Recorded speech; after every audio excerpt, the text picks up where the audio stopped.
Hey everyone, what's going on? Joey here, and last night was episode 4 of season 9, aka DC Superhero Night, and it was a lot of fun. These theme nights this year have been absolutely fantastic. Last night we had some special guests, we had a lot of great singing, so let's go ahead and recap everything. Before we get started, make sure you subscribe, you turn on notifications, and you give this video a thumbs up. Let's get started. So in this episode, we had 3 brand new costumes.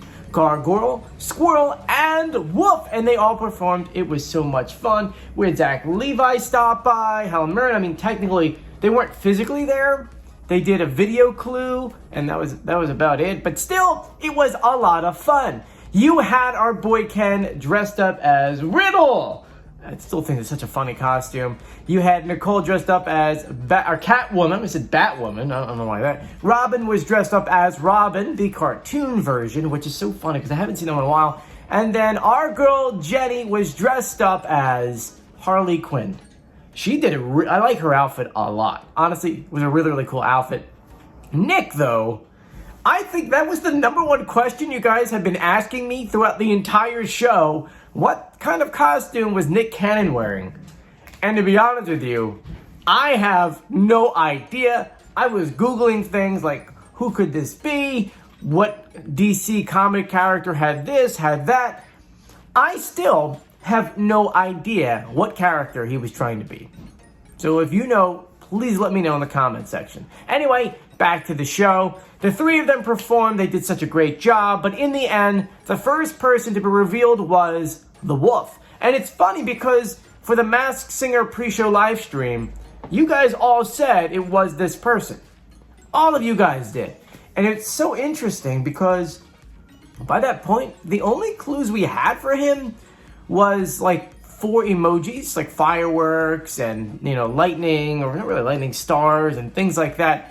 And somehow you guys had managed to not only guess it, but also guess him correctly. Yeah. In the end, the Wolf was revealed to be Michael Bolton. And I have to say, he did a great job, but all the things I've ever seen Michael Bolton do, didn't he look like exhausted? Maybe I could be wrong. I could potentially be really, really wrong, but from my point of view, he looked like he was so tired or so worn down. Maybe he was sick.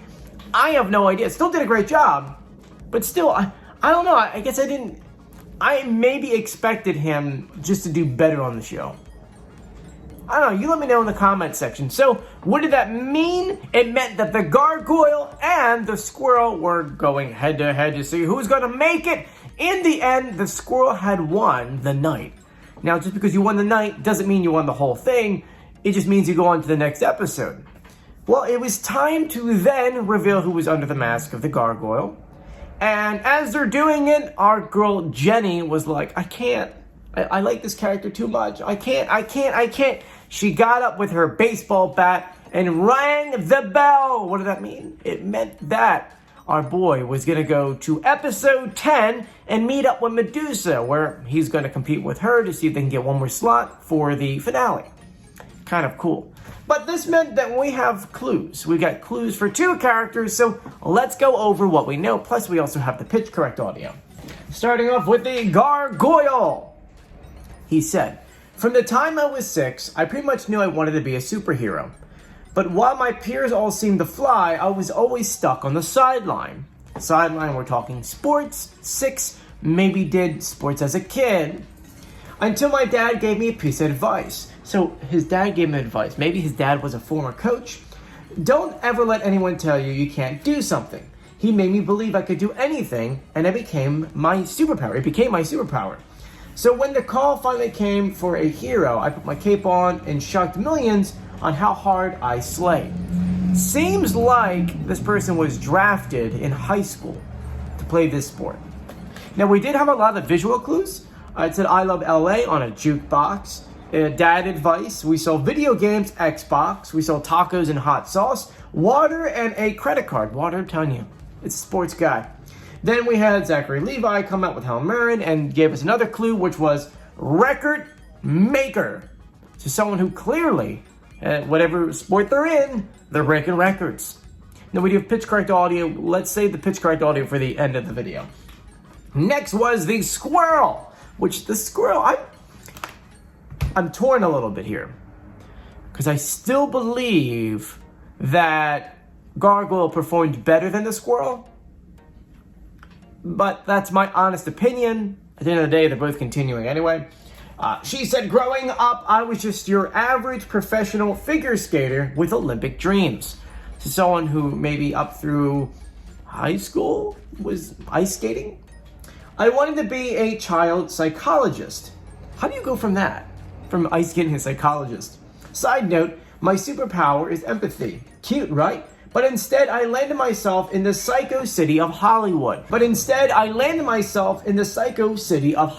seems like a lot of child actors say that about Hollywood. So it seems like someone who maybe came out when they were very, very young. What happened next could have happened to billions of bombshells. I modeled for major agencies, did some teen acne commercials, and landed some international sitcom parts.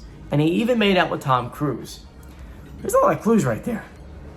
This right here is a big star. I think I may know who it is already though. These days, I love getting to play superhero, just as much as I love playing the girl next door who's also funny. What can I say? I've got range.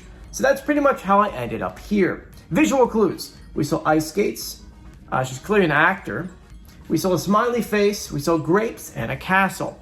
Then Jim came out to show some kind of drawing that he made and give us a clue, and hers was hero time. Hero time. I know. I had to ponder that one for a while. I do think I know who this is. Anyway, with that being said, it's time for the Pitch Correct audio.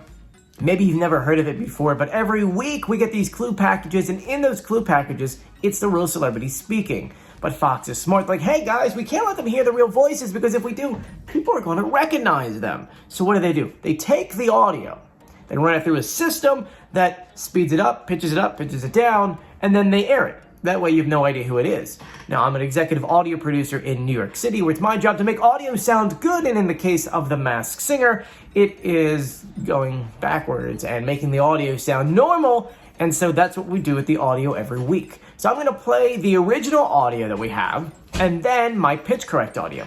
Take a listen. That's me. You might be asking how I got myself into this mess. That's me. You might be asking how I got myself into this mess. Growing up, I was just your average professional figure skater with Olympic dreams. I wanted to be a child psychologist. From the time I was 6, I pretty much knew I wanted to be a superhero. But while my peers all seemed to fly, I was always stuck on the sideline. So there you guys go. In the comment section, let me know who you think they are. And if you haven't done so yet, please subscribe, turn on notifications, and give this video a thumbs up. I'm Joey. I'll see you guys later. Bye.